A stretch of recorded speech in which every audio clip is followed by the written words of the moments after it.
Hello, good evening to everyone. I am Cathrine Claudels.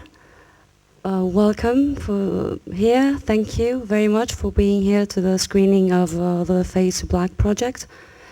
This that you are about to see is a completely documentary, but actually in the archives that we used for this film, we found some material that was fictional. And it was so hard even for us to understand which was which. So what Andres, the cameraman, did was that he mixed everything together, and this is what you will see. This material was shot in 2001, that is 6 years ago, in Berlin, and actually we hadn't touched it ever since, because the main character was put away.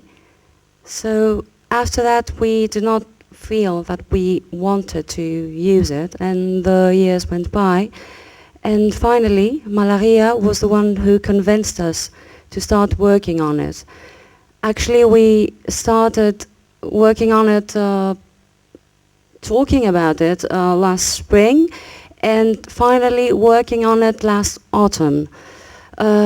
Malaria, who was the only one who had a key to the main character's apartment, actually she should be here, and she's not. Hopefully she will come, but anyway. So she went there, and she took all the material that she found.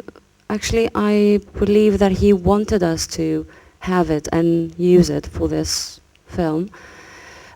She found out that the police had not touched any of the tapes or of the audio, the pictures, anything that was there. So we had about 100 tapes and some pictures and sound, and we used all that for the film. Andres, who is our main cameraman, and he is with us tonight, he did exactly everything he wanted. He was free to use the material and edit it in the way that he wanted to. So what you will see is his personal point of view. He had worked with the main character a few years ago, actually I think it was 12 years ago, for a performance that was called a very short film for bank directors. So it wasn't the first time that he was working on this character's material. About the film, a few words. As I said before, it's real-life incidents, a documentary on the main character's life and some of his acquaintances with real-life people. You will see a model named Ophelia, a drug addict prostitute, Alexandra, and also a 13-year-old girl. But another thing that's very important is that these characters mix with real-life people, people who happen to be there, passers-by, and actually people who were unaware of the situation. So in that way, because we hadn't pre-decided what we were going to shoot, we were able to use these people's reaction, and this interaction was exactly what we were hoping for, because in that way you get the chance to film the unexpected, and this is a great gift for us.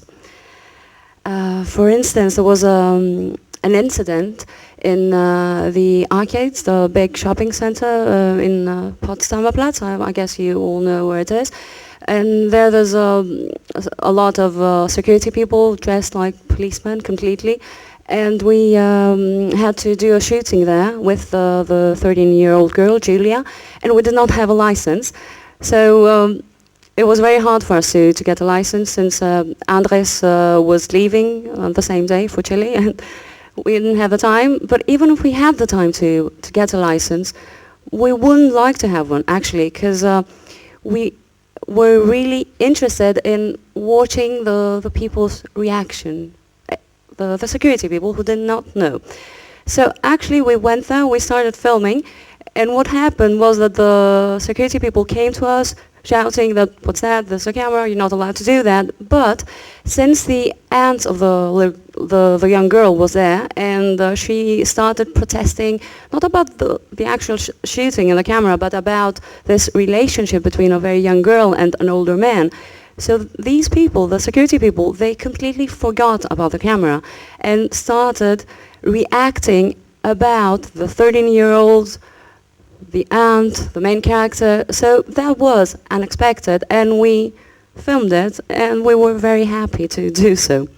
We have many more incidents like that. We could talk about them later if you want to.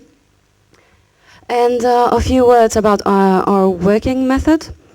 The material that we use is gathered in archives. So these archives are being organized, and then other artists are being invited to join us, to explore the material, to use everything that they might find interesting, and then maybe produce other works of art. So in that way, with this material as a starting point, we could have another film or another documentary or an exhibition or whatever.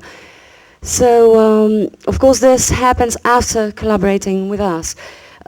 We believe very strongly that in order for this thing to work out, the basis of the people who work on it should be somehow acquainted. Should know each other, should understand each other, at least in some way, and maybe meet like once every 2 weeks, like we do, and discuss about the project. So that's the way that it can move on. We don't believe that this kind of archives project can be totally open, because that way it's very confusing for people. They do not participate, nothing happens, so it doesn't work out. We have tried it that way as a completely open project, and it's not working out, so we don't recommend it. This film that you will see is actually the first result of our work. There will be others, but this is not the point, actually. So it's not about the method. I'm sorry, excuse me. It's not about the final outcome, it's about the method and the work.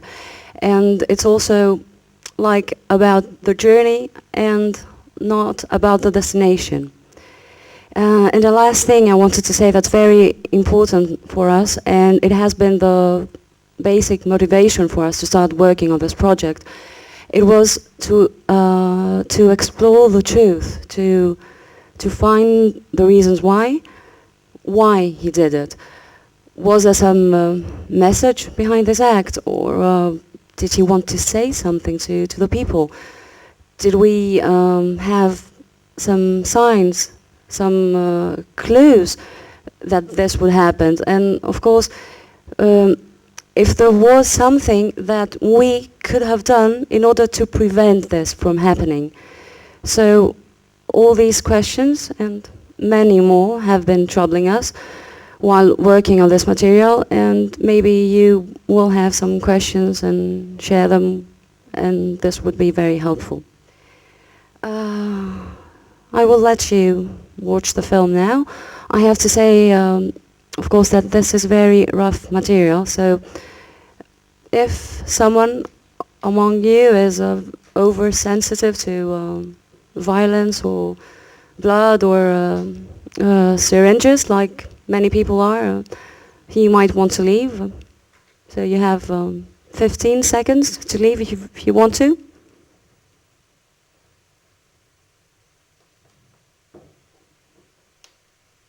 Okay. Don't say I didn't warn you. And of course you shouldn't be underaged, but you're not. Okay, so enjoy the film. Thank you again for being here, and we will talk afterwards.